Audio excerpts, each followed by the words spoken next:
Hello, my name is Frank Christensen and I'm the coordinator of officials for IFAF Europe. This is the first of 2 training tapes dealing with the personal foul horse collar tackle.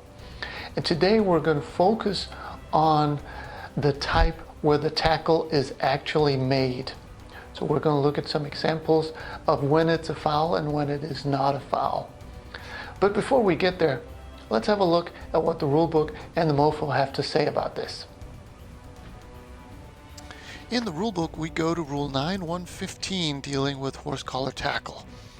All players are prohibited from grabbing the inside back collar of the shoulder pad or jersey, the nameplate area of the jersey or above, or the inside collar of the side of the shoulder pad or jersey, and pulling the ball carrier or simulated ball carrier toward the ground. This does not apply to a ball carrier, including a potential forward passer who is inside the tackle box. Note that the tackle box disintegrates when the ball leaves it. And then there is an extra note that goes on to say it is not necessary for a player to pull the opponent completely to the ground in order for the act to be illegal. If the opponent's knees are buckled by the action, it is a foul even if he is not pulled completely to the ground. And in the MOFO, we go to section 3.3, dealing at number 15 deals with horse collar tackle. A, the 2 requirements for this to be called are that 1, the defender grabs the collar or nameplate area, and 2, the ball carrier is pulled towards the ground. B, as with other safety related fouls, if in doubt as to whether it is a foul or not, call it. And finally C, however, just grabbing another part of the jersey and pulling a ball carrier down is not a foul. And that was the theory. Now let's have a look at some game film.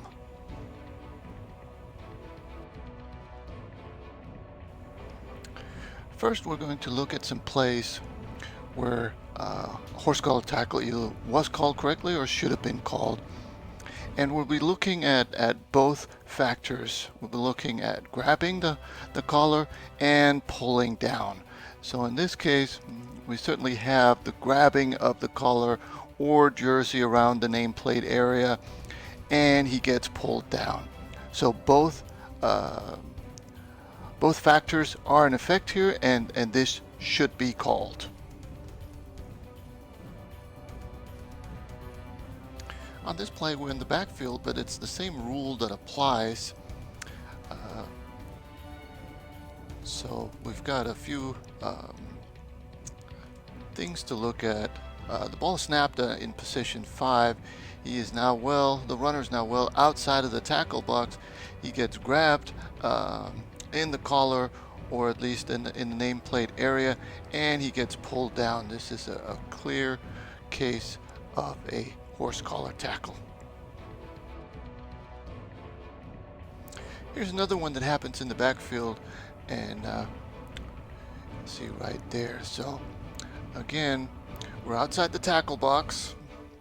He certainly has a grab of this time the shirt, and from here it certainly looks like it's high enough that it is a foul. It doesn't appear to be in the collar itself, but it looks like it's in the nameplate area. And again, when in doubt, this is a foul. Now, who needs to see this? Because it's called by the referee from the back side here, but really this should be the center judge calling this. You could argue that maybe the wing should need to see this also, since he is ultimately in charge of progress, but he may just be shielded off from seeing where the contact actually happens, and I'm fine with the wing here going to a goal line mechanic, leaving it to the backfield officials because they just have a much better angle at this. But again, it certainly is something that the center judge should be calling.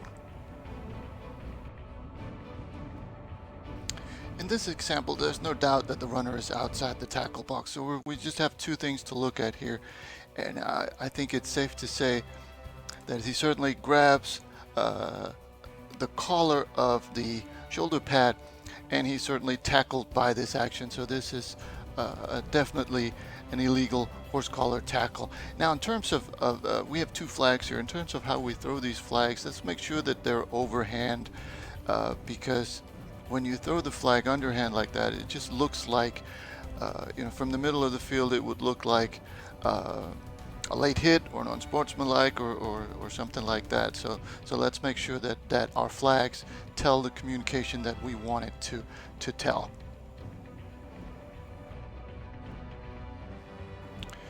Here's another example, and really the principle is the same. We're looking at, did the defender grab the back side of the collar or jersey, and is the receiver pulled down? And here I think it's safe to say that it certainly is grabbed high in the illegal place, and he ends up making the tackle. So those are the only two things that we're looking at. As for position of the officials, sometimes it's tough to follow the receivers and the running backs when they're this fast, and the deep wing certainly does a valiant attempt to stay ahead of the play, even jumps a pylon here and almost steps over the next one. So this is a tough call for him when you get this close to the players. Luckily the back judge gets it. This could also be something for a wing trailing to see, because as a wing you have a perfect angle at right there, so you might be able to help out in this. We have another look, and we'll see how it looks from the end zone. From the end zone, obviously it's a little bit different angle, and it may be a little bit more difficult to see, but we certainly should be able to see enough also from this angle. You see the defender coming in, grabbing high right there, and you see the runner being pulled down, and he's even being pulled down in a manner where you can tell that he's still being held around the collar. So this certainly should be something that we're able to catch. Before we turn our attention towards situations where we shouldn't have a flag, here's one last very interesting situation that just illustrates that it doesn't have to be a runner. Here it's a receiver right after he catches the ball, but again we're looking for two things. Right there he's grabbing the back of the collar, and he gets pulled down. This is correctly called for a horse collar tackle. We're now turning to legal tackles, and of course we'll look at why this is not a horse collar tackle, because it certainly could look like it. The rule says you have to grab from behind. Here it's either from the front or on the side. You can see his shoulder pad exposed there, and he's being pulled down towards the side. So this is actually, even though it looks back, this is a legal tackle. Another example of a legal tackle. So the play is going to be foobarred by the offense, and he's going to get tackled right there. So the ball is spotted on the left hash. So he's still in the tackle box. He's still in the tackle box. Now, I'm not sure that this is actually grabbing the collar or the jersey. I think he's got it. The defender has him around the neck, which in itself is not illegal. But let's just assume that he grabs the collar or the jersey instead. This would still be a legal tackle because we are still in the tackle box. So we're looking at those two things that need to be present, but keep in mind that a quarterback in the tackle box is not protected by this rule. In this last example, we're looking at the running back A4 who's going to get tackled by the defensive tackle B55, and we really have both things present. So he's in the tackle box, he's grabbed from behind, and he ends up being pulled down.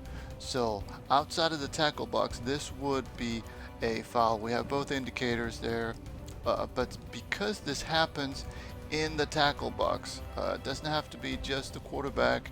It can also be a runner, and I think this is still in the tackle box, so we can let it go here. So basically, what we're looking for typically is somewhere, you know, on the outside or down the field where the tackle is made.